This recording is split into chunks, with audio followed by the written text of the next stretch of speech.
Ricmotech GT Challenge, broadcasted Mondays live on Apex Racing TV. Visit ExtremeMotorsports99.com for series and schedule details. Broadcast coverage next.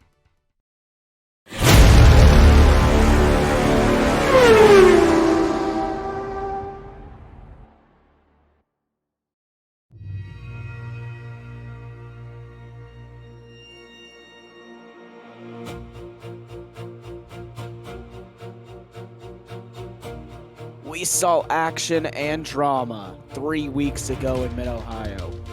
But this week, we head 7 hours north to Canadian Tire Mosport, which hosts the 5th round of the Ricmotech GT Challenge, presented by Proforma Elite Texas Graphics.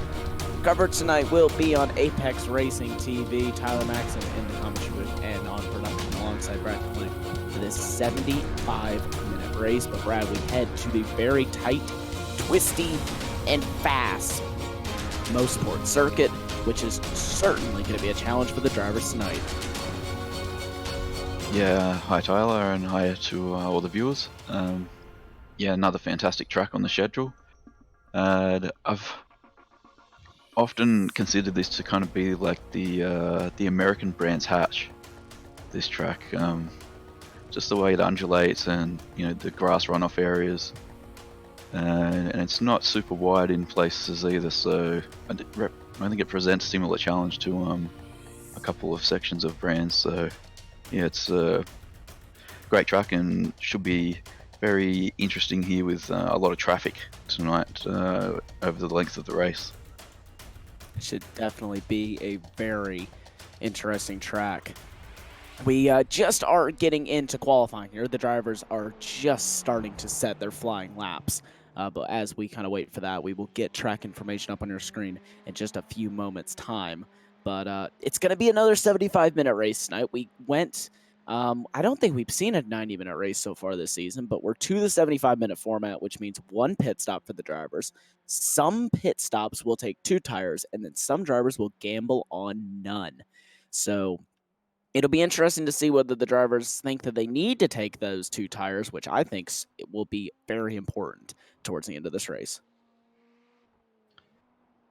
Yeah, do you think the 2 left tires is the better option here?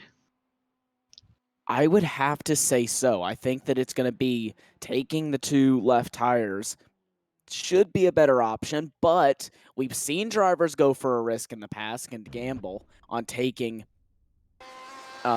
just no tires, even at these fast and flowing circuits. So I really can't call it right now. I think it's pretty much up in the air for the drivers on which tire choice they want to do. We'll just have to see what the drivers try to do when the race starts to play out. And we've got the conditions on screen there. It's a pretty mild temperature at the moment, so if it stays that way, tyres shouldn't be too much of an issue. But you're not in a straight line for a very long time around this track, so there is a lateral load on the tyre for most of the lap. So yeah, even with the cooler temps, it still could be an issue. We'll just have to see how that plays out.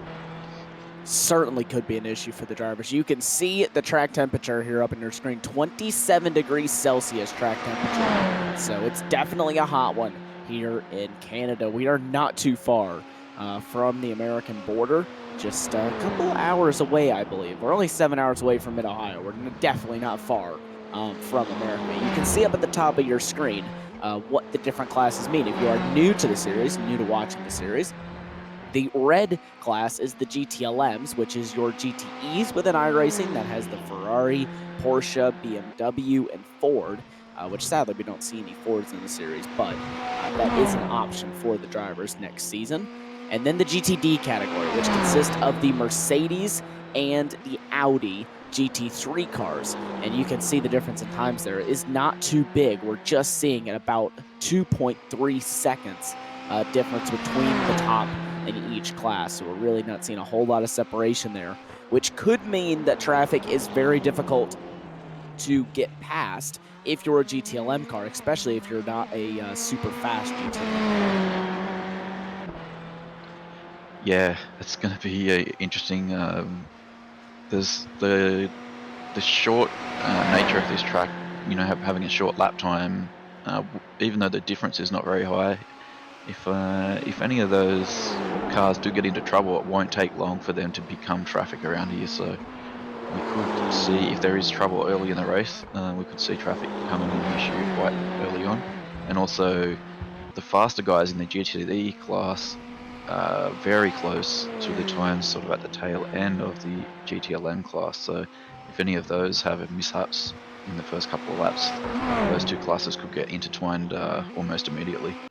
That is certainly true, and the best way to learn about all the different history that this track has and everything that it's got to offer is with our track guide, brought to you again by Kevin Ford. So we'll quickly jump over to the track guide and jump back in just at the end of qualifying.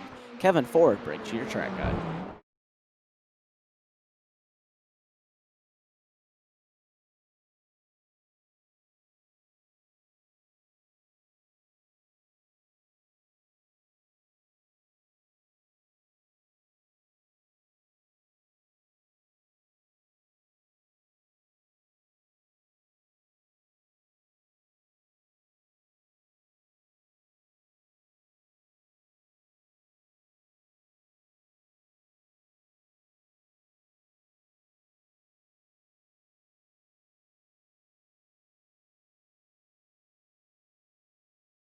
Flag stand on the left as we cross the start-finish line down into this blind entry into turn one. Very fast corner. Hold on to your hat. It's going to be a quick lap. Up out of one. We swing out wide to track out for turn two. Blind entry down the hill here. Wide open. Up into fifth gear. We're going to track out nice. Get a good sweeping entrance into three here. Down into third gear. We're going to roll that center. Get right down to the curb. Come right back to throttle and pin it all the way down this short straight into the blind entry of turn four. Sixth gear, down this hill, hard on the brakes, into Moss Corner, turn five. Up the crest, brush of the brake, get the car to land right at the bottom, come right back to throttle, up into third, up into fourth, and out onto Andretti Straight. We came out of 5C back there. We're making this slight right of turn six here on Andretti Straight, and another slight right, turn seven. This will take us up the crest here into another heavy braking zone, down into the sweeper and into the S's. Fourth gear through this corner, take a little bit of curb, down into third, keep it tight. Out of the S's of 9, into turn 10, and right back to throttle out of that bumpy, undulating final corner and across the stripe. There's your very fast and furious lap here at Canadian Tire Motorsports Park. Thank you for being with us.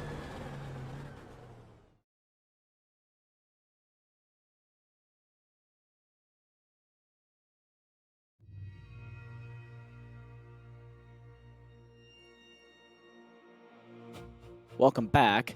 Thanks, Kevin, for that track guide, as always, in the BMW M8 here for this series. We have a few minutes left in qualifying. There's not too much time left, but we're just talking off broadcast, and like you were saying, Brad, there is very close in the GTD standings. We'll see if we have the pre-race GTD points for you, and yes, we do. Ian Gagon Renault at 129 points, and that's only 4 points over Brandon Misler at 125. Then it's Tyler Shiflett in the Math Motorsports car at 122. So the top three in points are separated by 7 points. That is very, very close there in your GTD field, and it's really all to play for still in this category. This is one of the tightest categories as far as points go, and I think it's going to be another tight race here tonight. This GT3s always provide a great platform for this racing. Yeah, you can see a little deeper through the field there. We've got 3 drivers on 80 points there, so they're obviously going to be keeping a very close eye on each other during this race and trying to get the upper hand. And then there's the points gaps throughout the field are quite close most of the way, so everyone's kind of got someone to battle with, or a position to try and gain. So that should be interesting to try and keep track of that throughout the race. They certainly do. And here is your point standings for the GTLM class, the faster of the two. And it is Aeronom on the top at 139 points. a few points, you could say, just about 20 over Mike Dam in the Cryptology Orange car. He's had a pretty good run so far this season. Then William Laster, again in the F4H racing car at 100 points. And then, again, right in the midfield, about 5th through 8th, is incredibly close on points. David Payton, Elvis Rankin, Caden Bien, Chris Thorman, all separated by 1 point, and 3 of those drivers are actually tied.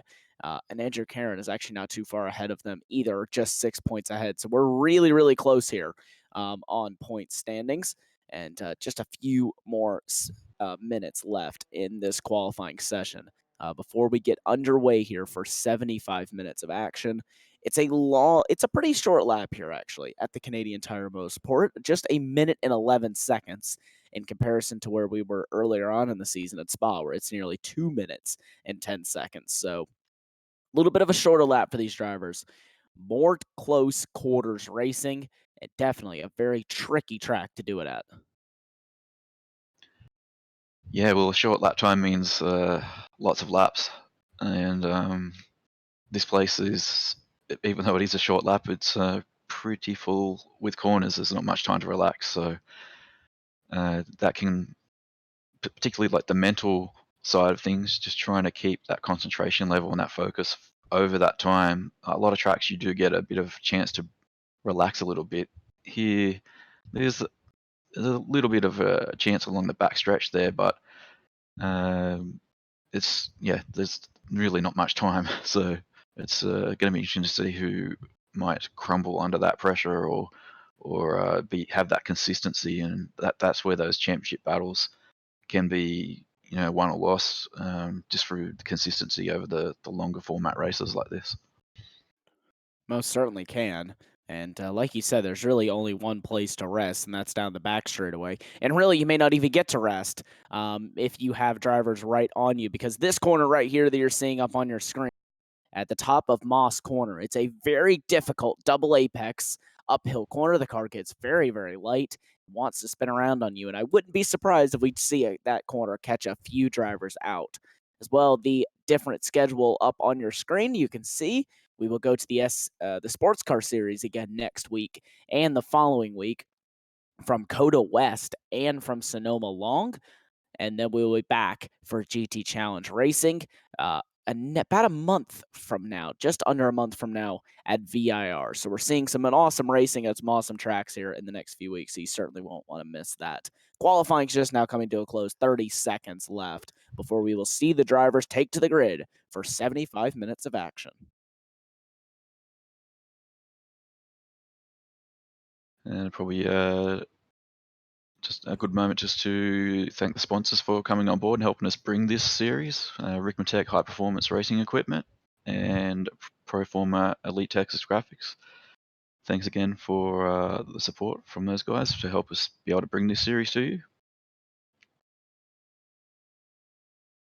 And a few different things that the drivers also need to keep in mind here, that they will receive bonus points for different things. We'll go over those in just a few minutes' time, but the drivers are just now gridding up, and the grid is on your screen now. Arrow Nom will start from the pole in GTLM alongside Travis Schwenke. Andrew Karen will line up in third with David Payton in fourth, Mike Dam in fifth, Argrado in sixth. Then it will be Miguel Argrado again. So we're having a little bit of a glitch there, I think. Either that or we just have two drivers the exact same name, which is not confusing at all. Then it's Brian Cartier, Chad Osborne, Brandon Wilson will round out your top 10. Jeff Jacobs, Arthur Chan, Russ Ruddick, Shorty Fike, Cade Bien, Kevin Ford, William Laster, Chris Thorman, Robbie Childs, Loski the Olio, Ryan Reeves, Rafael Sosa, Chris Gotes, Edgar Santinelli, Michael Key, Raymond Bader Jr., and that will round out your GTLM field. Then we'll switch over to your GTD field. On the GTD side, we've got Ian Gagnon-Renault on pole, and then we've got Jim List on the front row with him, followed by Scott Ramler and Brandon Whitworth, Tyler Shiflett, Eric Violet coming out of P6, Lyndall Murphy, Tyler Gulamante on the next row, Chad Parker in 9, Brendan Misler in 10th, Lee Overton in 11th, and he's sharing that row with Derek Holland. Then we have, that's it, I believe. Oh no, sorry, we've got Michael Hilliard and Robert Brist in 14th in the GTD class, rounding out the field. So it's going to be busy. We've got 41 cars on the grid in total. So a lot of drivers set to go racing here at a very fast and tight circuit. And you can see the drivers just now rolling off now. Aaron Nam will lead them off from the pole position. This is definitely the prime spot you want going down into turn number 1. But if Travis Schwenke can hold around the outside, he really does have a nice chance. Heading down into turn number 2, it's a very long, sweeping left-hander, which can easily be done. You can stick your nose in the inside. You can just keep it there. A lot of times the driver on the outside will get a heap of understeer, and you will easily be able to take that position. So Aaron Nam's got to be careful here on this start to not lose too much time and positions, and all the fields will get spread out just that little bit before we get started here for this race. Yeah, that opening section that does lend itself to too wide situations, particularly off the start. And when you've got a rolling start, that's you can still get away, but it's less likely that drivers will make mistakes at the start. So usually your opponents will be quite close by, unless you're the person in the pole controlling the pace and you manage to get a really good jump. So we'll see how well Aero is able to anticipate that start. And yeah, just have to see how it plays out. There's not many tracks where you have sort of a flowing section to start the lap. A lot of them seem to have a tight corner, at 1 or 2 to try and sort of enhance overtaking opportunities on the modern tracks. But this being an older style circuit, it has that open flowing section. I do like that, because even though it doesn't have a large braking zone early on, it enables people to stay too wide for those first few corners. It certainly does, and the drivers are winding themselves up here for 75 minutes of action. Aaron Nam will lead them down to the green flag. Pace car's just about to pull off, and the field will be in the hands of Aaron Nam and your race control. As they head through the second to last corner, about to head into White's corner. We get ready to go racing here. Canadian Tire, Mosport, field in control of Aaron Nam. Green flags in the air, and they go racing. They're still 2 by 2, all the way behind them.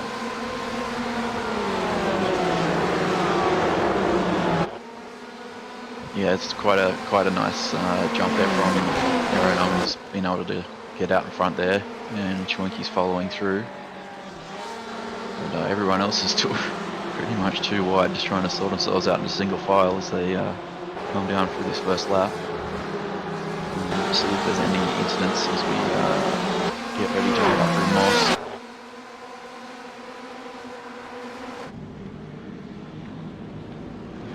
GT3 field underway here. Jim List will get the jump on Ian Gagon Renault. They're going to be 2 by 2 through the first corner, and they will all get through there cleanly. And everyone fans out now. Jim List will slot himself up in a position. Look at his teammate behind him, Brandon Whitworth. He tried to make a move. List overshoots the corner. Ian Gagon Renault back to the lead. And I think that's actually Scott Ramler trying to go round the outside. Will not be able to make that one work, but you can see these GT vehicles really starting to mix it up early. Yeah, that was pretty fierce battle there at the start for the GTD. Looked like we had a car running really wide into turn 2 as well, so how true that was. You can see the battle at the front here. Nom's been able to break away a little bit, and Peyton's trying to put a lot of pressure on Travis Schwenke here to try and get that move done and not let Aero get too far away. certainly not as they head down into Moss Corner here. You head down the hill, then back up it. On this very difficult section, Aeronom negotiates it nicely. But that second group of traffic, you can see how long it is, and the drivers are really not going to want to give up too much time in all of this, because the second that you lose one track position, just lose one position here, it's pretty much like you're losing 6. Because this, you get caught out in the marbles on the outside, and once one driver gets back, it's pretty easy for the rest. So yeah, we see a move there by Patton, and Andrew Karen gets right onto the back of the Porsche here as well. He thinks he's trying to follow Patton through. He's been able to follow Right through that corner. Does he? We're having a little bit of issues here with that. Should be updated in just a few moments' time. As soon as they all cross the line again, and that's a GTD car with trouble. I'm not quite sure who that is. Let's try and get that is Lee Overton. Oh, Lee Overton with a lot of damage there to the front end of that car. Let's try and get a replay here just super quickly of what happened to him. But in the meantime, let's focus on with your race leader, Aeronom. Yeah, you can see that there's another Mercedes just up ahead there with a bit of damage. So this short lap doesn't take much for the traffic to come into play quite early. Hopefully that car might head to the lane and won't be an issue. We'll have a look and see if we can find what happened to the other Mercedes driver. That's Hilliard coming down the lane there, which just gets out of the way of the race leader. So that worked out quite well for Aero there. So here we go. I think that this may be. Oh no, he's already had a ton of damage to that car. So I'm still trying to find the incident, which ended up causing him to have a lot of damage to that Mercedes AMG. But as they get through there right now, the battle is still not over in GTLM. Andrew Karen's actually been slotted down a position. He is now behind Mike Dam, who is in that Porsche. Got off to an amazing start. It seems to me that the Ferraris and the Porsches are definitely the cars to have here at Canadian Tire Motorsport. But we'll have to see how the BMW gets on towards the end of the race. Because we do know that the BMW can be a very fast car, but it doesn't always come on super strong. At least what I've seen in the series. But the Ferraris are definitely the dominant car right now, holding down the top 3 positions. And then it is 2 Porsches and the leading BMW of Andrew Karen. Just looking at the timing screen, Kevin Ford may counter that argument a little bit. He's been able to make up 6 places. He's now in 10th. In his BMW, so he's been able to make up some moves, and Hayden Bing in his Ferrari has moved up 7 places into P8, so they're the early movers in GTLM. So like you said, big movers already quite quickly here in GTLM. A lot of drivers really moving up through the field. Quite strong here. Wouldn't be surprised if we see Caden Bien get up into this. We know how fast Caden is. He's usually one of the top drivers in this league. Didn't have the best of qualifying sessions, but he's starting to crawl his way back through the field early.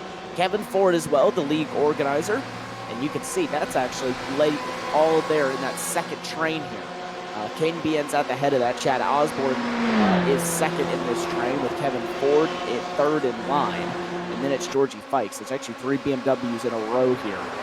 So see how this manufacturer can get together and maybe start to close it up to the front end of that field. They're really not too far behind, just about 3 seconds back, which can easily be done in the pit stop phase if you can time your strategy to perfection.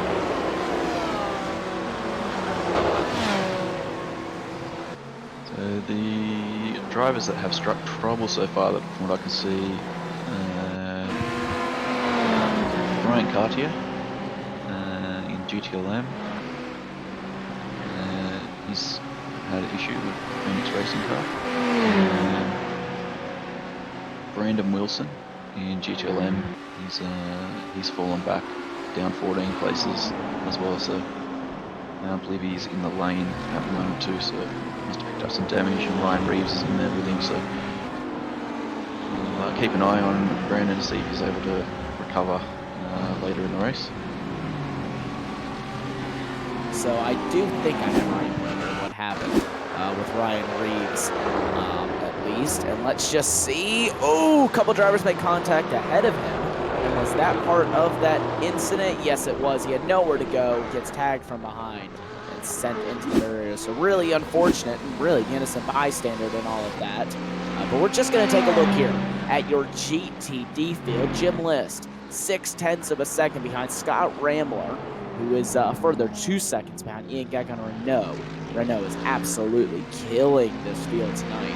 He is really starting to walk away early in that Alpine Sim Sport Mercedes AMG, but he's still getting chased by the ever-quick Scott Rambler, and Jim List not too far behind him. Then we have another little train here, and this is being currently led by Eric Violet in the DTD Esports car. Then it's Tyler Galmente, and there you go, Chad Parker having to defend from Brandon Misler in the BMW, the F4H Racing the F4H Audi, sorry. And that's actually one driver spun off. Who is that? That's Scott Rambler. Oh, Scott, so unfortunate for him. Just as soon as I was saying he was getting caught by the ever-quick Scott Rambler, he spins around the very next corner. So I think that is commentator's curse for the night, at least for the drivers in the GTD field. Yeah, he may not be too happy with us if he watches this one back now. That's given Ian a solid gap at the front there now in GTD. So GTLM battle back on screen. Andrew Cameron's still trying to work a way to get back through past El Crudo, and we've got a GTD car off, just letting everyone through there. It's Lyndall McMurphy, so not sure if he struck clutch or looks like it could be a technical issue or something. The car doesn't really seem to be under power. Oh, up at the top of the hill! That's Mike Arcredo. He runs wide and allows Karen through. That was a I could tell that he was getting it a bit too hot there. We'll just try and quickly get a replay of that incident. How that pass was made. Let's ride on board here with Alfredo. He went to get on the brakes a bit too late, and that's all it took to allow Andrew Karen through. Up into the into the 6th spot overall and in class.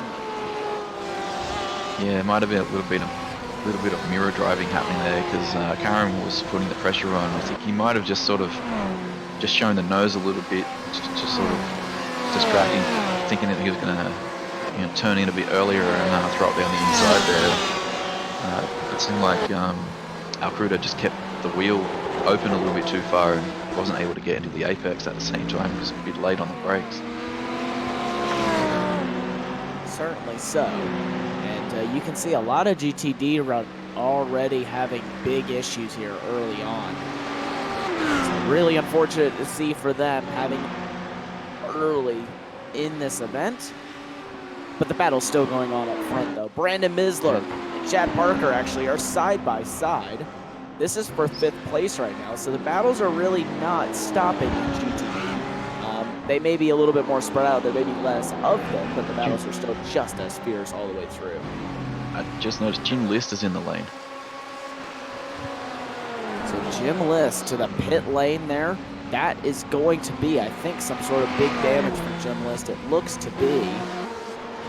Let me try and quickly get a replay of what happened to him.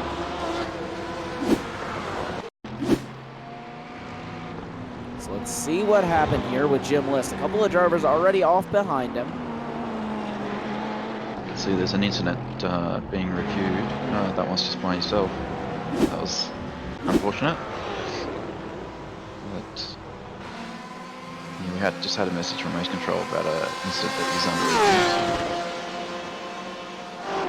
So something under review that has caught the eye of race control. Taking a look at that, we do have a live Stewart every single one of these Ricmotech races, which is a very nice and cool feature to see with the drivers being able to not have to worry about incidents that they've had or incidents that have taken them out of the race or something. The race control is already on it and investigating it. So it's something that's kind of more of a peace of mind thing for me as a driver, but it's definitely awesome to see somebody there to work with you and get justice. And it also kind of gets people to calm down a little bit, think about their moves a little bit more, knowing that they can get a penalty instantly from a steward. It was interesting watching, I think it was Dam and Swanky was watching Andretti straight. Two Porsche drivers. Dam got a really good exit, looked like he was going to get a run. And then he sort of pulled out in the slipstream, and as he did, he seemed to lose momentum. Schwenke kind of got the upper hand again, pulled away a little bit. So could be a bit of difference in how those cars are set up with wing or ratios, perhaps diff settings. Yeah, Dam got a great exit. I thought he was going to get a run, and then he just wasn't able to fully get alongside. In this mid-pack here, we've got some pretty fierce battling happening. This is watching this battle here, which is sort of 7th to about 13th or so of this train.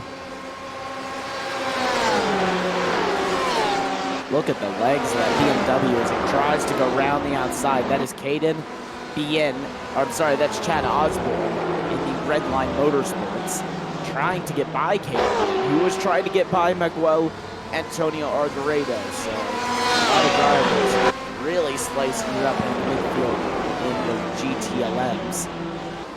Battle in the lead has started to calm down just a little bit. There's only one battle really still left. That is between Travis Schwenke and Mike Dam. That is the battle for 4th place. Then there's another one. Then there's this very long and fierce train that stretches from 7th all the way back to 14th. So everyone very, very close together indeed here. And you can see a lot of different lines being taken into Mosport. A lot of drivers take this a very different way. And that can sometimes be down to setup or just the type of car you're in. The way your car reacts to those tight, light in nature. Yeah, you can see Caden's got a great slipstream there. Alvaredo's doing the wise thing and keeping the car to the inside. It's an interesting situation when you're in a train like this early in the race. It can get frustrating because we're still about 20 minutes away from the pit window, the fuel window opening for the GTLM car. So you feel like you're losing time, tempted to jump into the lane to get out of this, but you're going to lose too much time having a second stop later in the race if you do that probably. So it's difficult to decide what to do. I think it's trying to save fuel if you can't get past the car in front is probably the best strategy at the moment for some of these guys in this train, to try and minimise the stationary time at the stop and then try to jump that way and perhaps to get in the lane as soon as that window opens to try and undercut. But keep an eye on that later in the race as the pit stop cycle unfolds.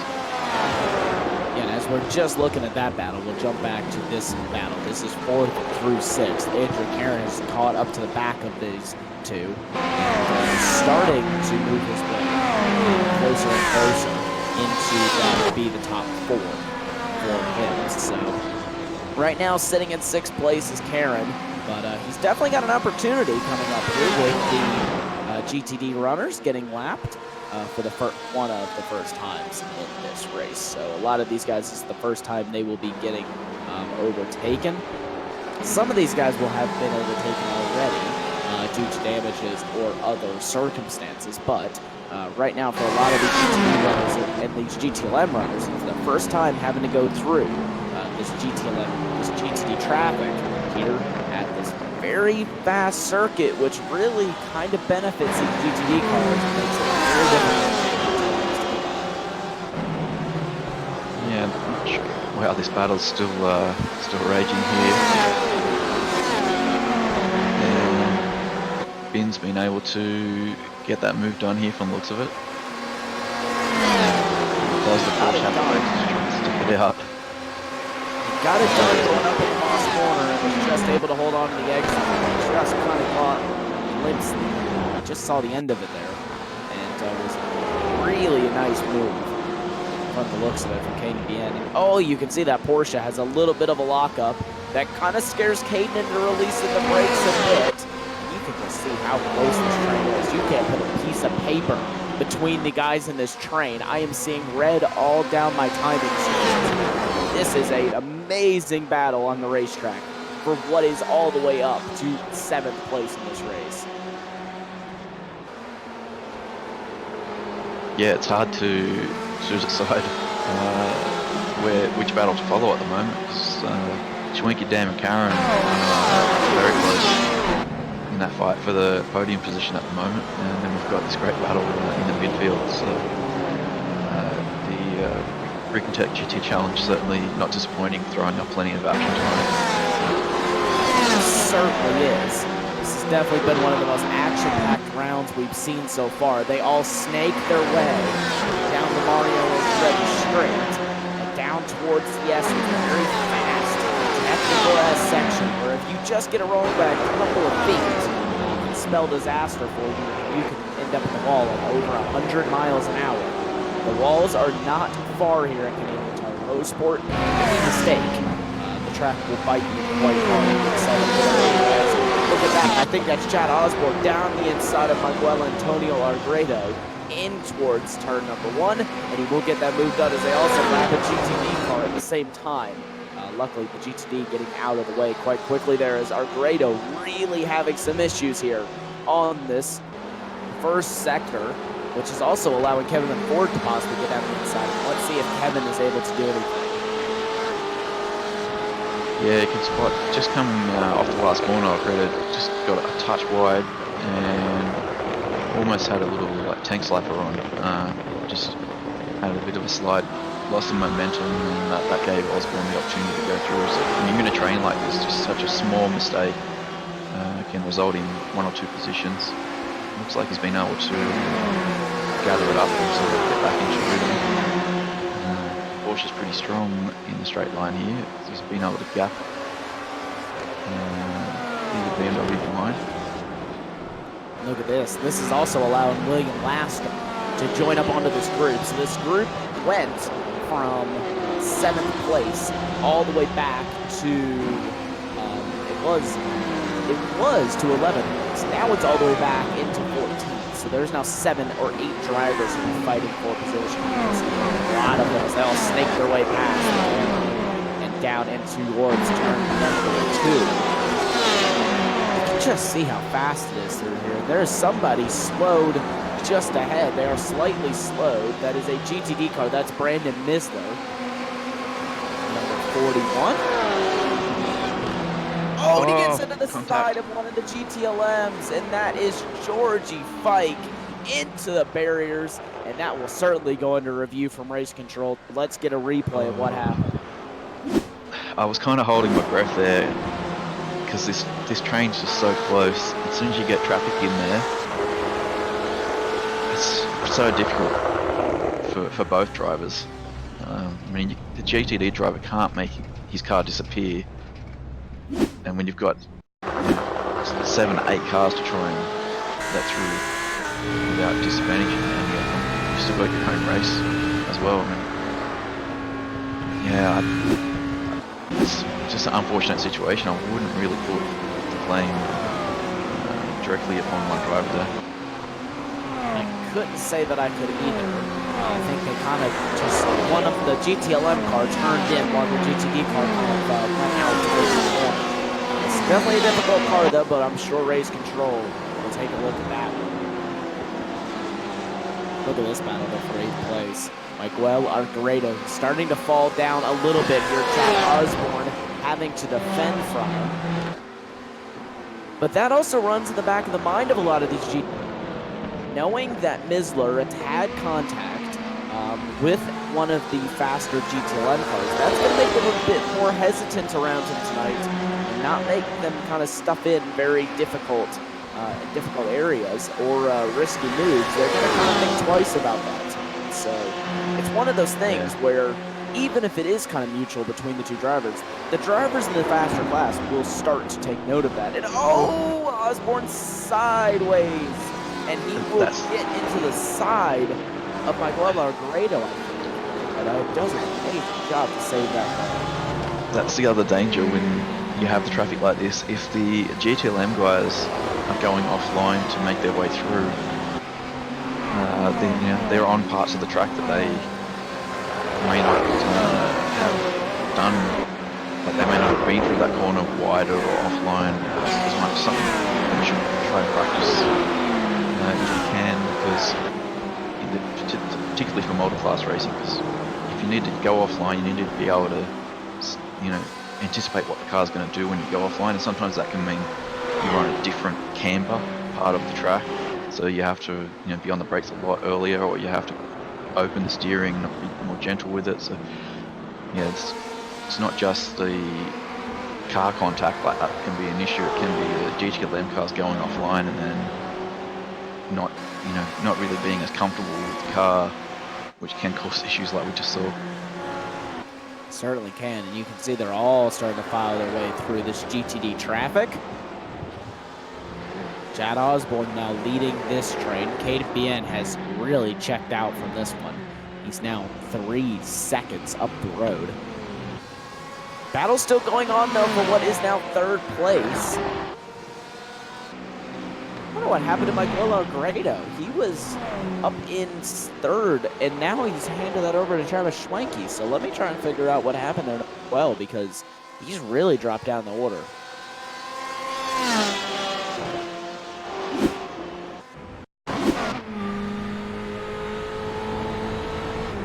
Here's a replay. Goes down the inside and just spins it around. That is unfortunate there and has to wait. Wow, that was close to those guys to get through.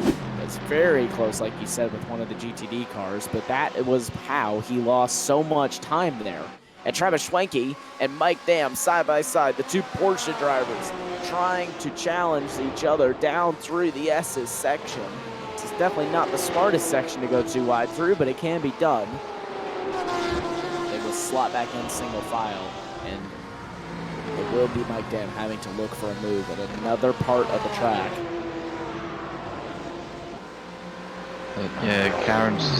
He's dropped off the back of these two a little bit because he was quite close to them earlier as well. So interesting to see if he can work his way back up towards them, heading towards the pit stops. We're probably about 10 minutes away from the window opening for scheduled pit stops. We have seen plenty of cars through the lane already though. We have quite a few people having trouble. Jeff Jacobs is in the lane in his BMW at the moment. So Aero Nom is out front, a bit over, about 4.5 seconds almost now to Peyton. And we've got this battle here for P3 between Schwenke and Dan. Unfortunately, the traffic earlier has broken up that battle in the midfield quite a bit. There's still some cars close together, but we don't have that big train that we had earlier. And Caden was the kind of winner out of that. He just was able to work his way to the front of that queue and keep out of trouble. Certainly was, and you can just see Kevin Ford as well getting into a battle here with one of the GT, as he's lapping one of the DTD Sports GTD cars. He is also chasing on the back of Chris Norman and the number 60 DTD Sports GTLM car. So really, GTD Esports has a lot of competitors here tonight, which can definitely come into their favor if they need them to block. If the GTD cars need to block one of the GTLMs, but a lot of times we don't see team tactics like that, which I do love to see. They just let everyone race straight up, and Kevin Ford is really on the back of Chris Norman here. He's not letting him get away at all. Yeah, that's one thing I've noticed with the BMW. It seems to be less effective than a couple of the other cars when following directly behind another car. So seems like you can follow a bit closer and not have that aero wash so much on the BMW, which is yeah, definitely an advantage if you are stuck back in a train like this. We've got some GTD traffic. That's our leader. Is that, I believe it is, yeah, Ian Gagnon-Renault. Just doing the smart thing, getting out of the way as best he can. He's got a healthy lead in the class, so he doesn't want to get mixed up in anything here. Yeah, that's good driving there.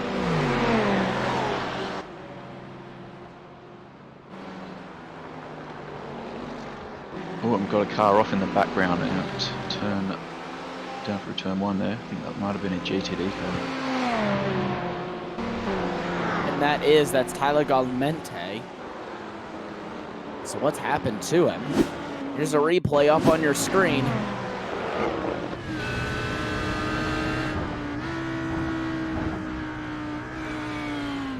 Oh, cars just got light on him and spun around. It's so easy to do. I was doing some testing just before the race, and I can't even tell you how many times I spun down there. It's a very easy corner, especially if you have a low wing level to run down these long straightaways. Brandon Misler, he'll try the outside once again on Chad Parker. It won't be to any avail, though. He will have to slot him behind once again and wait for another lap to get that move done. We're just under 30 minutes into this race. We still have close to 45 minutes left to go. The field is starting to get spread out just slightly here, but the battles are still very fierce where they are. Should see some pit stops starting here in the next 2 to 5 minutes for your GTD cars and just about 5 minutes for your GTLMs. So we still have quite a while, or not a whole lot of time, sorry, until we start seeing drivers dive onto pit lane to get some fresh rubber and maybe even some fresh tires. Yeah, it's unusual to see so early in the race, but we've had the whole GTD class being lapped by the GTLM leaders. Yeah, we've got a significant lead for Ian Gagnon-Renault in P1 in GTD. Okay, Mike Dams is coming to the lane, Hayden's coming to the lane, Charles is in the lane, so it's getting quite busy in there. It's a little earlier than I anticipated for the GTLM. Would have thought we'd see GTD cars through the lane beforehand, so it's interesting to see how that plays out for those guys. Dan was tucked under Schwenke there for a long time. Maybe he's been able to save some fuel, and we see Schwenke make a mistake there. Karen's been able to get through at Moss. So perhaps some of these Porsche drivers are struggling with the balance of the car heading into there as the fuel load comes off. Certainly a possibility, and that's such a crucial mistake there for Travis Schwenke because that cost him a ton of time. It's not really a place you want to be losing the car because he was lucky enough not to end up into the tire wall, but it's definitely something that can easily happen to you if you just push a little bit too hard going up into there. And we just clicked over the 30-minute mark, and with that, we will go non-stop action here on Apex Racing TV for the Ricmotech World Challenge Series. We'll be back in just a few minutes.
welcome back. That was an onboard lap with Ian Gagnon Renault. And immediately as we jump out of that, he is getting lapped by the GTD cars.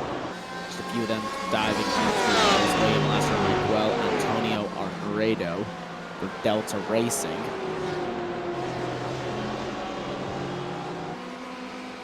Few drivers have hit the pit lane, a few have not. And there we go from race control, and it's between cars 16 and 55 is under review. That is between Miguel Argredo and Travis Schlenke. Not seeing any damage on either one of those cars, but I do have something here. Let's see what happened.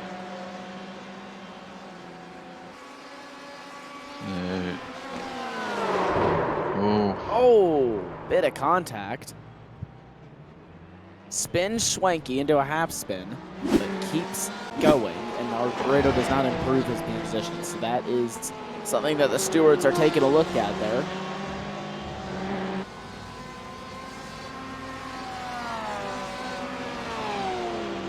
But yeah, it was a little bit awkward. It looked like Travis may have sort of adjusted his line just a touch, not dramatically though. Yeah, it'd be interesting to see what the stewards say about that one. There was an investigation earlier that popped up during the break which said it was going to be reviewed post-race, so that might have been that incident between the GTD traffic and Spike in the BMW.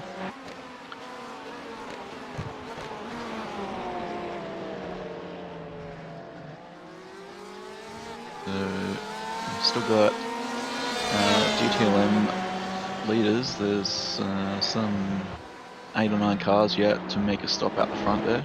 I think David Payton in P10 is the first of the cars to have made a stop.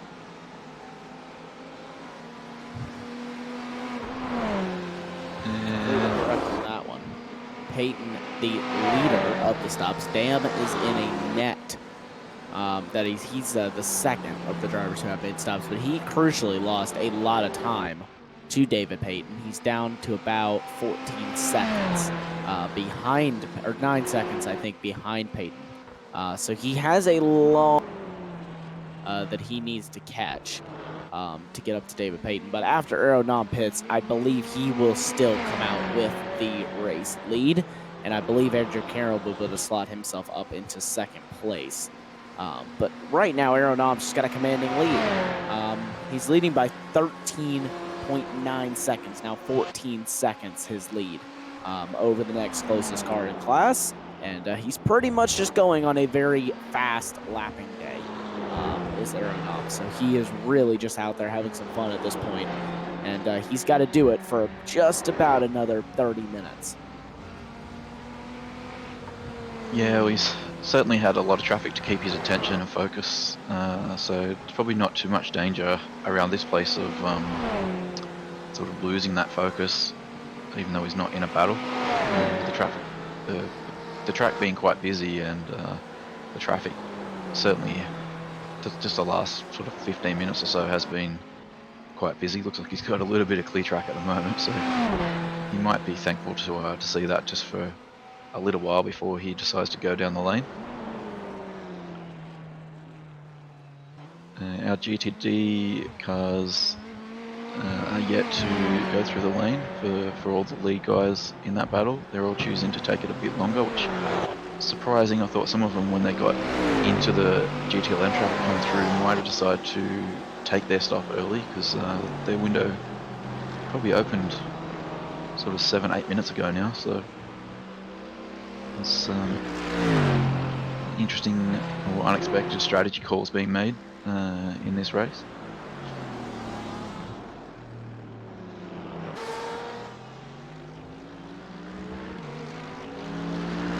Yeah, certainly some interesting strategies, and we've seen that before from all the different runners.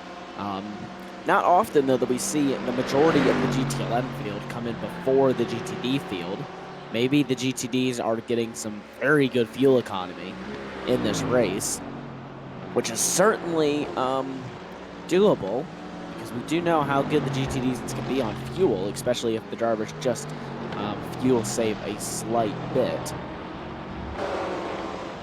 So we will have to keep an eye on that. And when they do decide to come down in the pit lane, but I do know one thing, it will be Ian Gagnon Renault who will come out in the lead of all of this.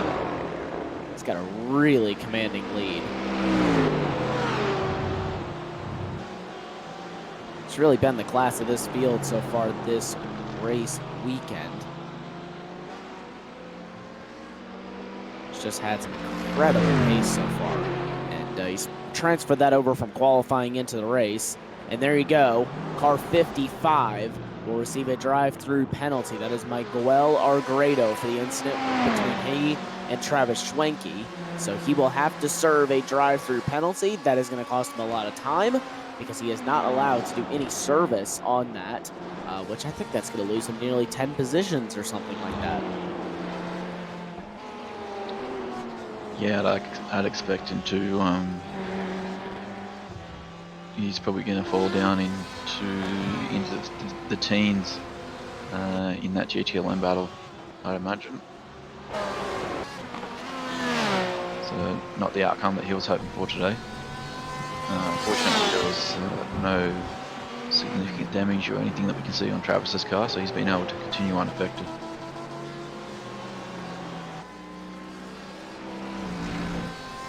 Certainly a good thing for Travis, but it has cost him a lot of time, which is not ideal for him, considering he was in a very close battle between Karen himself and Mike Dam. So that's definitely not what Travis wanted at that stage of the race, but at least he has had justice for the incident.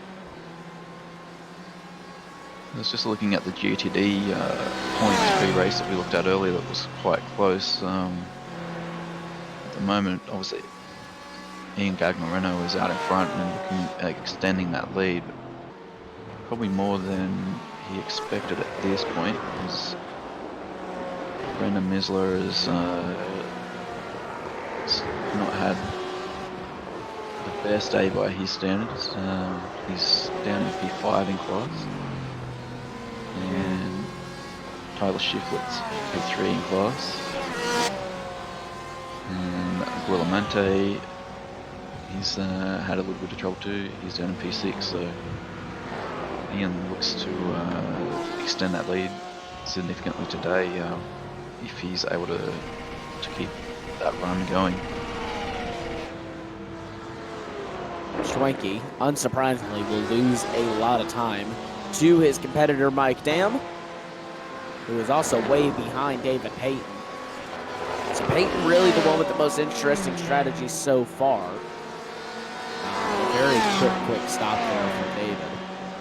And then Mike Dam, 6 seconds ahead of Travis Schwenke. So that incident has definitely cost Schwenke a ton of time because he was ahead of Mike Dam, remember, going into the pit stop phases. And I'm sure Travis will be kicking himself that he didn't just pit with Mike, keep the battle going, and not have that issue with that other car of Miguel Arguedo. Yeah, he did lose a chunk of time when he ran wide at Moss there as well. So there was a couple of different incidents that caused that gap to open up. But anyways, since then he's seen to have sort of get back into a rhythm. Now he's got the stop done. He can just try and focus on keeping that rhythm through to the end of the race now. Certainly can. It's definitely something that is nice to get once you kind of get into your rhythm again. After you've had an incident, you can really start setting in some blistering fast lap times. And we know Travis is definitely capable of doing that. Now, do I think that he can get all the way up to Mike Dam again? Now, that is another story that we'll have to see. But it is something that's doable. We have seen it done in the past. And also, drivers can make mistakes. It's very common. We've seen it in the past. We've seen drivers throw away race victories, podium finishes, all in the closing stages of the race. This is certainly not what Travis Schwenke needs, though. A very slow number 98 GTLM car. One thing which definitely helped David Payton with his strategy, I was just looking at the the pit time, the stationary time, he's the lowest out of the G2M stoppers so far at 12.53 seconds. So, and then the other drivers at 16, 18. So could be little bits of damage getting fixed there, or different fuel saving techniques. So yeah, the strategy that Peyton has adopted is definitely interesting. It doesn't seem to have hurt him at this point, that's for sure. No, certainly not. You just saw a view of the driver, just showing how much steering input is required there for Moss Corner. Zero Nam dives into the pit lane. That just really just showed how much is necessary to get through there. It's such a tight corner, and it's a very awkward entry if you don't get the car slowed down enough.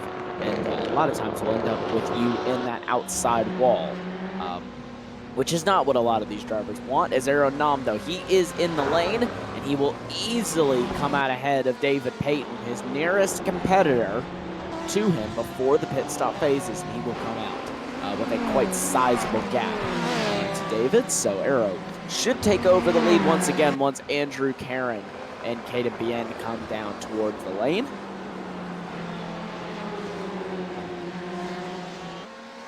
Does have Laster on his tail as he's come out of the lane.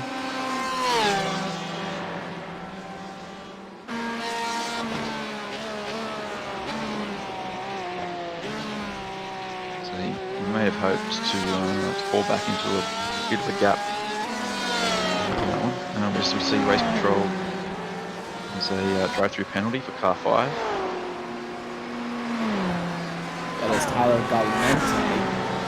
Not too sure what that one was for, but race control has ruled that it needs to be a drive-through.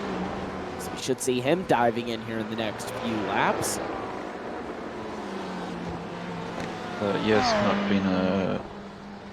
not been a great outing for Galante after we saw him have that that off through turn 2, sorry, earlier in the race as well. So he won't be too happy with the way this event has panned out so far.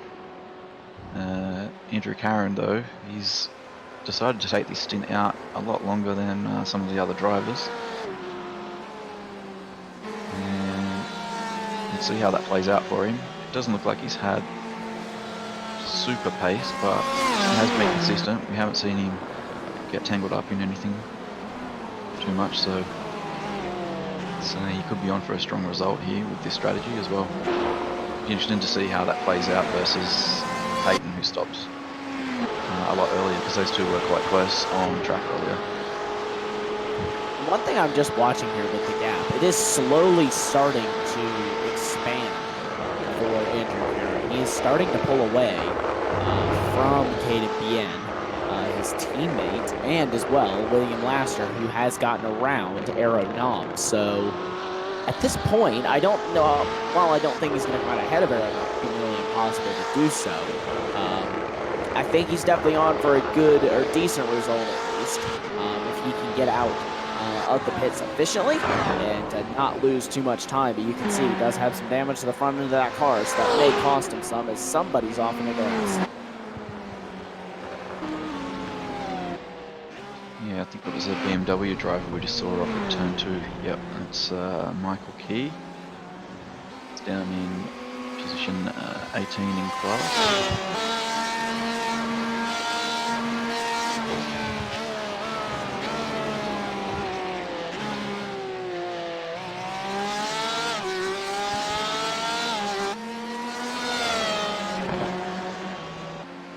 So Laster hasn't stopped. His car's quite a bit lighter than Aero's. And Aero was just out of the lane too, so probably struggling to sort of back into that rhythm. Probably wise just to let Laster through and not fight it too hard, because he's not really racing him. So we'll see these front 3 cycle through the lane quite soon, I believe. And we've got Osborne on screen. He's trying to make a move on Alfredo. And that mid-pack battle, despite quite a few stops being made. You can see there's a bit of a train still forming. Not quite what we had earlier in the race, but these three guys are pretty close together. I see a GTD driver just getting out of the way there. These GTD cars are really extending how long they can get on fuel. Because right now, none of the top GTD cars have stopped yet. And we're expecting them to already have pitted by now. Long ago, the pit window was expected to close about right now. So these guys are really extending the fuel strategy to about as long as it could possibly go. But everyone in the class is doing it, so I'm assuming that it's just something to do with the GT3s, and not something that's going to severely hurt them, because I haven't seen anyone out of that field go for anything spectacular, any sort of an early stop, so that should be a very interesting tactic. Just as we're talking about that, Bin and Laster have just come into the lane, so this will be interesting. Yeah, you can see Peyton's gone through, Dam's gone through, so those early stops, at this stage, doesn't look like it's been too bad a call from Peyton and Dam. They might have been able to get themselves some clear air when getting out of that sort of that train and that traffic is always that good on the fuel cycle, but they did do it quite early, so we'll see just how tight they run it towards the end of the race. Yeah, will definitely be interesting to keep an eye out on. Schwenke was also able to get through, so those two, Laster and BN, now run 7th and 8th. Now there's just two more drivers left in GTLM to make a pit stop as Tyler Shiflett and Chad Parker into the pit lane. Shiflett's already out of it, but there's only two drivers left in GTLM to make a stop, and that is Andrew Karen, who is right now in the race lead, and Loski Di Olio. Two BMW drivers really stretching the fuel stint here on how long they can get those cars to go. And also all of your GTLMs, mainly your main three GTLMs, I should say, really stretching out the fuel stints. Some other drivers already have come in due to possibly some of the drive-through penalties issued, or a few drivers just coming into the lane in general. But still, your leader, Ian Gagon Renault, in your GTD category, has not come into pit. Eric Violet will jump into the pit lane this time, and I think that he will give up his second position to Tyler Shiflett, who has not actually come into the pit lane. So he will be into the pit lane this time, and I would expect that we'll see Derek Holland as well dive into the pit lane and take his stop. And we should maybe see Ian Gagon Renault into the lane any moment now. Yeah, can't be far away with those other guys in the league towards the pointy end of that class in the lane at the moment. Again, Ian's just he and Aero both putting on maybe not exciting performances from their car's perspective, but just really great driving, just dealing with the traffic, keeping out of trouble, not taking any silly risks. We've both seen them both sort of make way and get room where needed, just to keep the race result in mind, not get too fired up in the immediacy of having a car to deal with. And while doing that, they've both been super consistent. So, and impressively, Ian's been able to run this fuel out quite long while doing so. So some of the other drivers may sort of go back and look at this replay wise to see what he's doing, what his methods are, try and learn from it. Certainly a little bit of a class act tonight.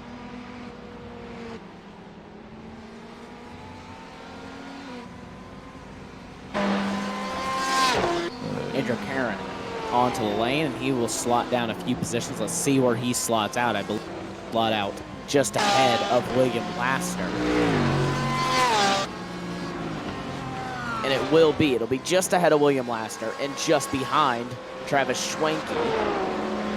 Like you were saying, though, Ian Gagnon-Renault, he's been the class of the field tonight. And I'm sure a lot of drivers will be going back and watching how he made this fuel last so long. Really, he and Nom just been the class of the fields tonight. No one's been able to touch them from start to finish. They've just been incredible. They're definitely some of the best drivers in their respective cars. And I think that we've just seen all of Ian's pace come out tonight as one car is actually off and wide there. Who is that off just ahead in the background?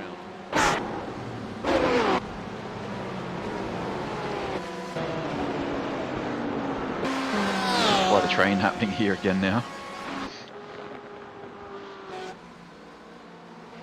And there's quite a few cars damaged, limping around the track too, just trying to salvage what they can. Obviously points are crucial when some of those championship battles are so close, so as long as you can circulate without causing issues for other cars, it's a smart thing to try and get those laps under your belt and come away with some points.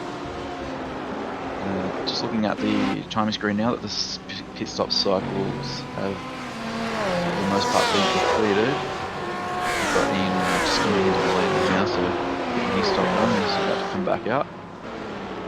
Looks like he's going to come out into some nice clear track too. Yeah, he has managed to come out into some very clean track. He will exit out of the pit lane, and unsurprisingly will still be out in the lead. That is his nearest competitor right here, Eric Violet, who is right now 1 minute and 9 seconds behind your race leader. So Ian has really stretched his lead out here through this pit stop phase. Your top three in GTLM still unchanged. Aaron Nom leads, David Payton in second, Mike Dam in third. Schwenke sits fourth, Laster sits fifth. Karen down in sixth place, but I wouldn't be surprised if Andrew Karen could get up into the top five, up to the back of William Laster. Laster also not too far behind Travis Schwenke. So still all to play for here, really up all the way, I would say, to about fourth place for these drivers. Fourth, definitely a long shot, but it's doable here for Andrew Karen in the final, what is 18 minutes of this race. Yeah, with the short lap time, that's still a significant amount of laps and a significant amount of opportunities for mistakes. And we have seen how just a small mistake here can cost a lot of time. Just thought it'd be a good time to give a shout out now. We've seen the pit stops cycle through. So William Laster is up 12 positions from where he started. So to make his way up through to fifth, so that is a great drive. Bobby Childs in the D22 Ferrari, he's up 11 spots. That's it. They're the two really big movers in GTLM. There are a couple others that have made significant gains as well. And in GTD, Chad Parker has quietly gone about his day and kept out of trouble, and he's up 6 positions, which is at least P3 in class. Once on track to get himself a podium, perhaps. And yeah, that's a good effort to make up that amount of positions in a smaller class. Definitely is. It's a lot of... The smaller classes can be very difficult to race in sometimes and gain up a lot of positions, but he still managed to do so. It's very, very impressive. Oh, got a Porsche off out the outside of Mosport. Oh, Karen almost into the back. That was too close for comfort there. That was the number 10. Try to get a name on that one. That was Chris Chertois. Might have been trying to do a little bit too close for comfort there, I think, for Andrew Karen. That was not what he was anticipating him to do. It's also allowed his teammate to close up just slightly. But I think that Andrew's going to be more shooken up about that one than anything else. He narrowly avoided disaster. And his whole race ending, that could have been a race-ending crash for him if he had hit the back of him.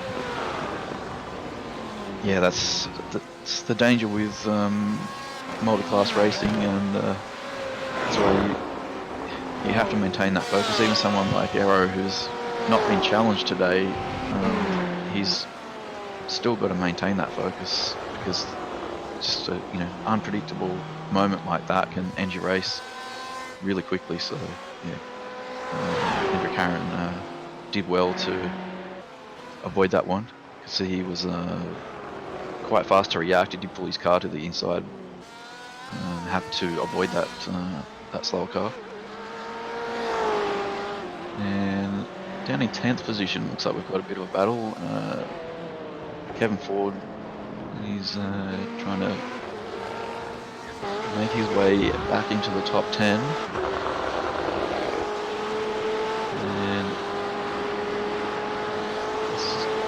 And he's been working away at Alfredo for a little while. Just going to have a look at their best lap times to see if there's been much difference between them. And only about 2/10 difference between their best, so quite competitive between these guys. But if you take a look at the last lap, Kevin Ford, and it just now updated, Kevin Ford 2/10 faster than Arcrudo on that last lap. So it's definitely something that Ford can do. It's getting really close here between these two. We'll definitely have to check back in on that one. Bien is starting to catch up to his teammate, Andrew Karen, for the 6th place.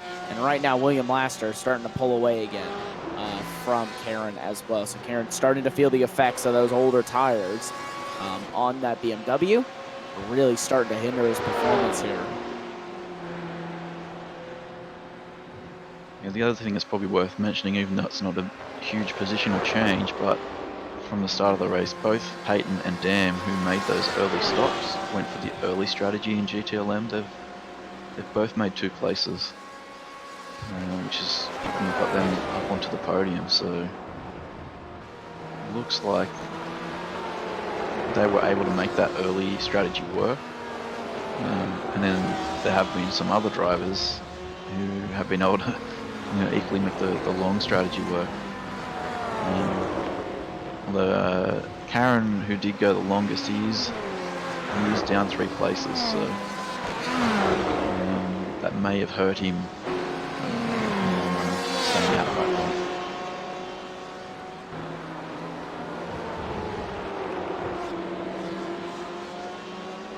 So Ford's still trying to work his way onto the back of Alfredo, just applying the pressure, trying to use a little bit of a different line here and there, just try and show the car in the mirrors, distract him. Got another car there, just staying to the left, keeping out of the way, which is good driving, and has given Ford a good exit. He's got a run. He's going 3 wide down the Andretti straight. Arcrudo's going to hold the inside, try to defend this position. Oh, just gets unsettled on the curb. They almost make contact. Finally, Arcrudo's able to sweep back across and take the position back. But he did not get a good exit. Ford's still on him. This is a great battle. This really is a great battle here. Ford trying everything he possibly can. They go side by side once again. Will they make contact? They will not, but Ford will get out to the grass. And Arcrudo is really driving a very wide car there. He's not making it easy for Kevin Ford to pass. It's fair play though. He's not doing anything outside the rules. He's just defending his position. He's not moving the car around too much or too aggressively.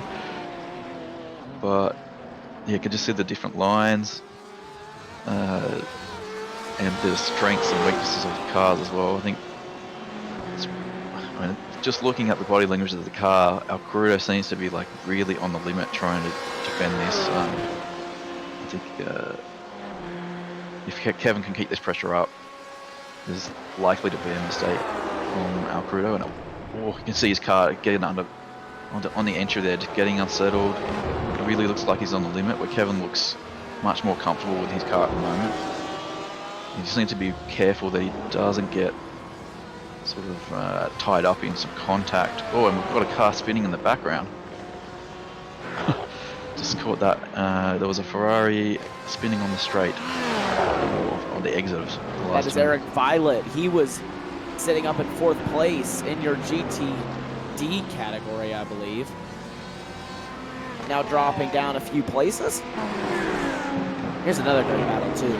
Tyler Galmente and Brandon Misler, the 2 F4H racing drivers, battling for 4th right now.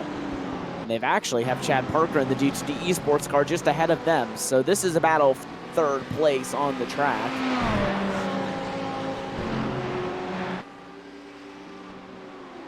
Still keeping an eye here on the battle between Ford and Alcrudo.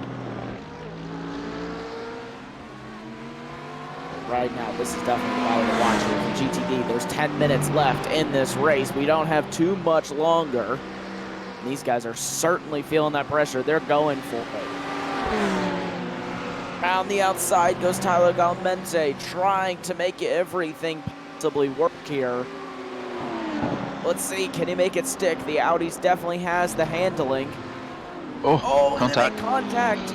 And Galmente is wide. That allows Misler through. And the teammates, I don't think, will battle here. They will just slot in line with each other. But that was a bit of an aggressive move there by Chad Parker to defend that late. So yeah, we're coming down into the last 10 minutes of the race, and I can see some drivers that definitely don't want to relinquish their current positions. And we've got some other drivers who have struck trouble early in the race, trying to make their way back forward to recover. So you can see these guys just coming up on GTD traffic there, and still this train. So yeah, GTD sort of spaced out quite evenly there for a while, and after the pit stop cycle, they've come back together, and this battle for the podium position is heating up. So that's good. Good to see. Look at this, side by side right now. Brandon Misler trying the outside line. Chad Parker on the inside. Will he throw the elbow out like he did to Misler's teammate? Misler will back out of it, though. He won't allow him to do so. Which I think is probably the smarter move for him if he can make it work through down and towards turn number 1 or towards turn 2. Oh, and he gets sideways. Does Chad Parker? Wow. Misler gets sideways as well. But that almost ended in disaster for both of those drivers had that have happened. That last corner has seen some action in the, the last 10 minutes of this race. Drivers really looking to use all the track to get a run on the straight, but it just takes the slightest mistake there, and yeah, cars sort of wheel to wheel. It's yeah, great to see at the closing stages here.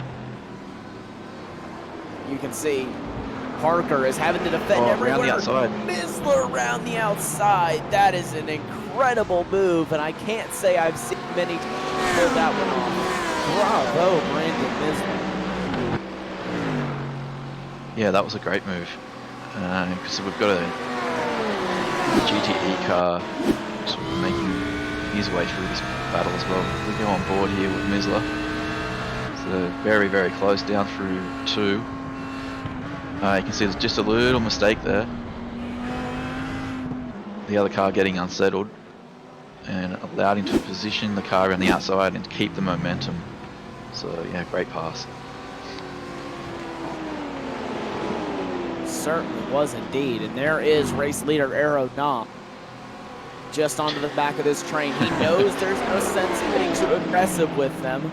So I think he's just going to slot in behind. He hasn't lost too much time behind this group.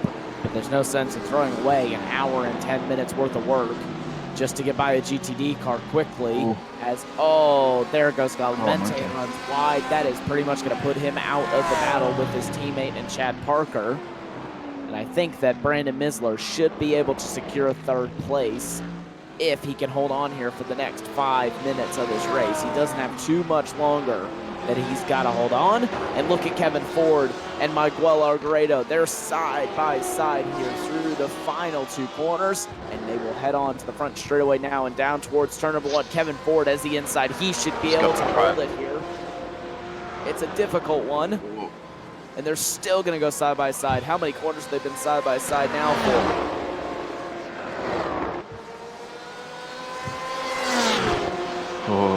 Alcrudo just gets a little bit of curb through 2, unsettled the car. I held my breath there for a moment. I thought he was going to sort of lose the car and run wide into Ford, but fortunately that didn't happen. We get to continue watching this great battle. We head down, ready for the approach to Moss. Kevin just has a little bit of a look, shows the nose of the car, just again trying to put that pressure on, distract Alcrudo. Alcrudo actually got a great exit out of Moss there, so Kevin may not be able to attack this time around. And see Diolio is just lurking in the background there. If these guys do continue to scrap, he's going to get involved with this. Certainly will. We know how quick Kevin Ford is through the S's section and through White's corner. So it's still a possibility here for him to get by Alcrudo. Like you said, Diolio is just there in the background and has an opportunity to pick up on both of these positions if these 2 keep on scrapping away and fighting as hard as they have been.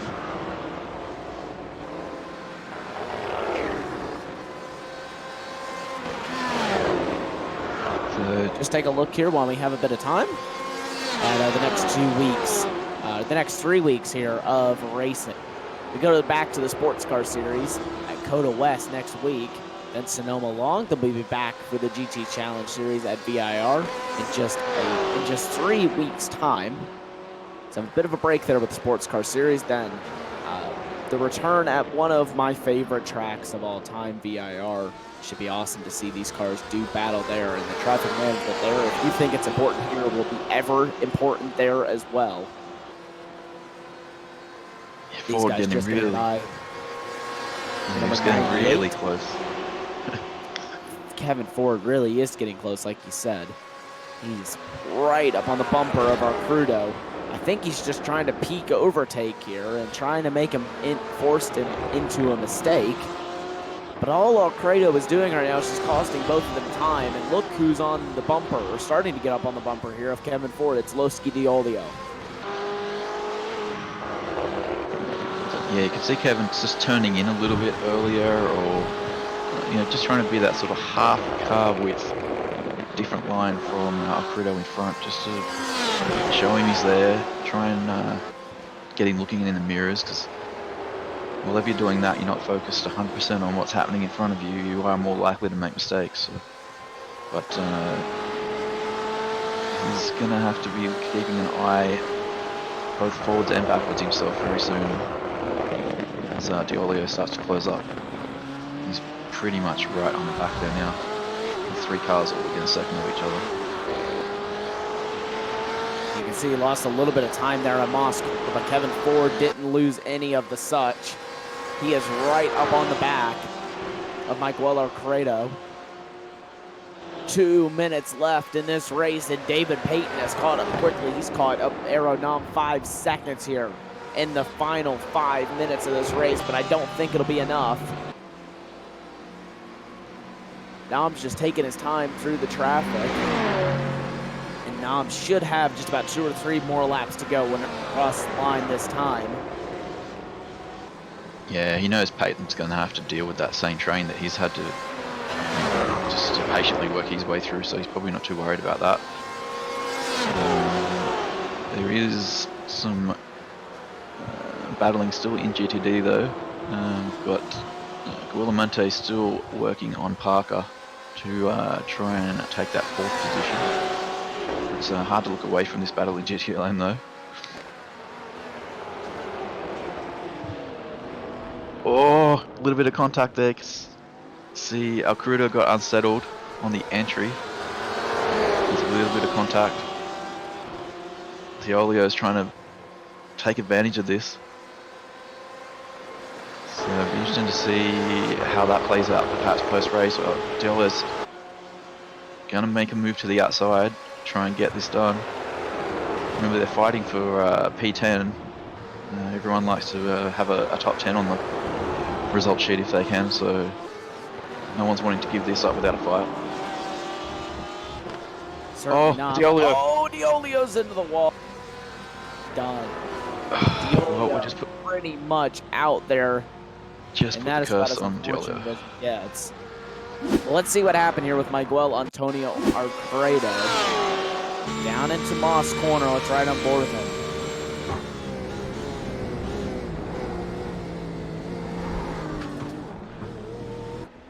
So I think he got just a bit of a tap there by Kevin Ford. Just enough to send him that little bit wide. Yeah, I'm not sure. Yeah, at first I thought Alcrudo might have been a little bit out of shape, but looking at it from the onboard there, didn't look like that. And you can see Kevin's redressing that position from the looks of it.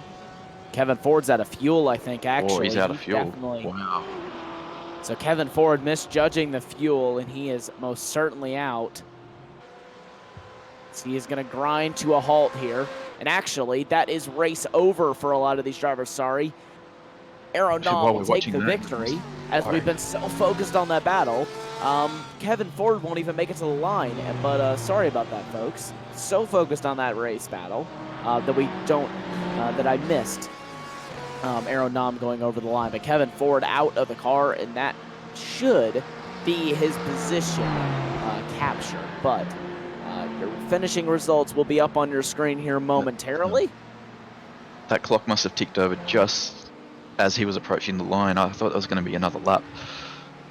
So, but yeah, another dominant drive from Aeronom, and we can see, yeah, the incident between 84 and 32 is under review. So we'll see what comes of that post-race. But the results are up on your screen. Aeronom takes the victory in GTLM over David Payton. Mike Dam in third, with Travis Schwenke fourth, William Laster will round out your top five. Andrew Karen in sixth, Caden Bien seventh, Bobby Childs eighth, Chad Osborne, Michael Arcredo will round out your top 10. That'll be Kevin Ford, Loski Diolio, Arthur Chan, Jeff Jacobs, Chris Thorman, Raymond Bader Jr., Russ Ruddick. That'll be your drivers in GTLM that have finished ahead of the GTD traffic.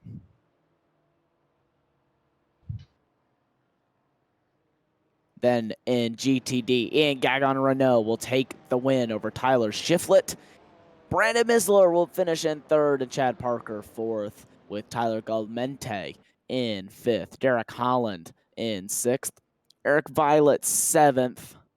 Michael Key from GTLM down there, with Robert Brist in eighth in the GTD class. Brian Cartier, Rafael Sosa, Jim List, Chris Kurtoris, Linda McMurphy, Brandon Whitworth, Arcredo, Georgie Fike, Edgar Santinelli, Scott Ramler, Brandon Wilson, Michael Hilliard, Ryan Reeves, Lee Overton, and then your race marshal. And that will be your 40-car grid here tonight, your 40 finishers, or your 40 cars that took to the grid here tonight.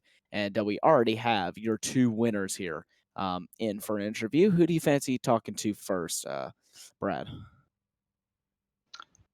I mean, it's hard to pass up that drive from Aero, and particularly the way he handled traffic at the end there. So let's get him in and have a chat to him. Hi, Aero. It's Brad up in the booth here.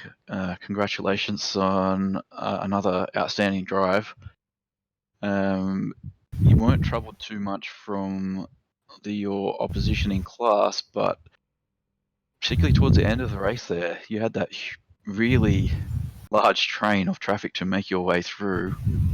I guess that was one of the most crucial parts of the race for you. If you can just give us a bit of a rundown on your perspective.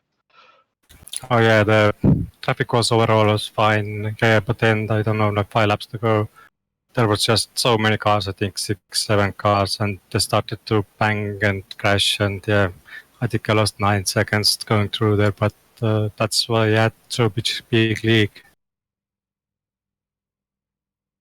Is there a particular section of this track that you find is like more troublesome with the traffic, where you have to be that bit more patient in those circumstances? Because it's not a particularly wide track, and you don't spend a lot of time with the steering, at the center position. So it did look like it was quite challenging out there. Yeah, you had to just pick the place to pass and know the drivers who were passing. So sometimes you had to be careful. Some drivers a little bit advanced and they see you, maybe they lift. There was a lot of drivers who lifted in the straight, so that was perfect. But yeah, it was yeah. Yeah, and were you surprised sort of later in the race when you made your stop, but then there were a few drivers who were able to go quite a bit longer? So that's we're really surprised to see Karen take his fuel out so long. Were you fuel limited when you stopped, or you just decided to try and get into a hole that you saw on the timing, or how did that play out? Yeah, I had maybe 5, 6 more laps, but there was 4 or 5 cars in front of me, so I took the risk. I know I will be 10 seconds in front of David Payton, so and coming from the pits, I saw the 3 guys in the front, so I had a little bit colder tires at that time, so I let I think it was William passed me, so I just cruised behind them.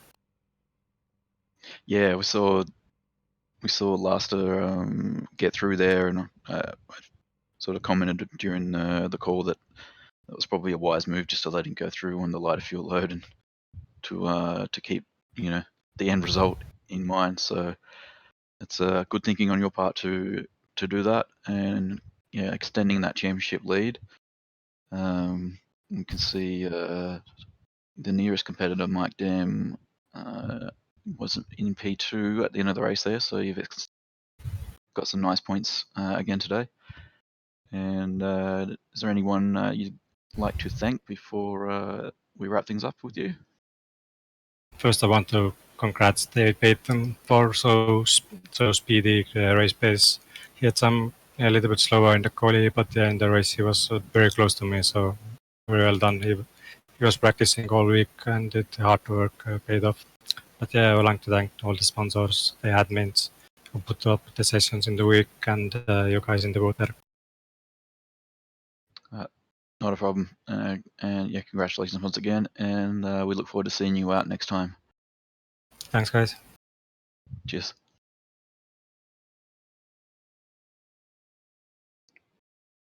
So that was our GTLM race winner, Aeronam.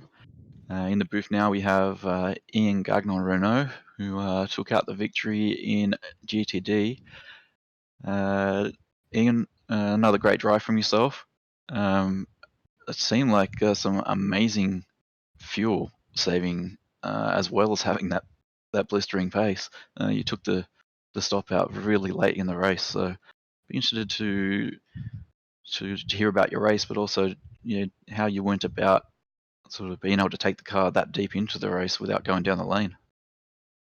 Yeah, thank you guys. Yeah, that was a pretty good race. Did it do any fuel saving? That's I was pretty I was questioning the other guys why they were pitting so early. Maybe it's because of traffic, but yeah, I was still having like 10 liters of fuel when I come into the pit. But yeah, pretty good race. I have like one moments where with the traffics where I was off track, but in all of the race, I think was pretty good pace and was pretty good in traffic also. So yeah, pretty good race. Yeah, the start of the race was quite interesting. Just on that first lap with that run down through 1 and 2. were you sort of concerned at any time that you might have to do some battling there, or? Yeah, it was pretty. I think over the radio, the marshal said to let me pass. I think he was in front of me at the start, so that's why he let me pass in the second corner. I was pretty surprised. I thought I was gonna have to paddle my way to first, but gotta get away there and never look back. Yeah, okay. I was wondering what happened there, but did look a little busy there with people jostling for position through that first lap. So the next round of this series, we head to VIR. Is that a track you look forward to? And is there much like that you'll need to change with the setup there? Do you think? I guess it's a little bit higher speed compared to Mosport. Just wing Um, settings and ratios perhaps might be a bit different. yeah, I was really not looking forward for the Mosport race. I think it's one of my less fastest track, but I think the practice I put in this week really uh, put me in a good shape for the race. And I was also using the same setup that I was using in Midwayo, and I was pretty surprised that was working out. But yeah, it was pretty good. So I'm gonna check some setup change maybe for the VAR, but I'm gonna try the Midwayo setup to see if it's gonna work as it did in this race. Yeah, well, if you're feeling very comfortable in the car, which you must have done today, it's probably not a bad base to start shooting from, that's for sure. So we congratulate you again on the result today. Wish you good luck for VIR and look forward to seeing you out in that one. Is there anyone you'd like to thank before we wrap things up? Yeah, as always, like thank you guys for the covering. Thanks Extreme Foreign Sport for hosting those events and for their professionalism, and also my team, Alpine and Ryan, that didn't have a good race as I did. So wishing the best for the next No worries. And yeah, we look forward to seeing you out there at VIR. one. Yeah, good night, Cheers. guys. So that was our GTD class winner, Ian Gagnon Renault, with a pretty dominant drive. Both our winners today were able to get out front and build a bit of a gap.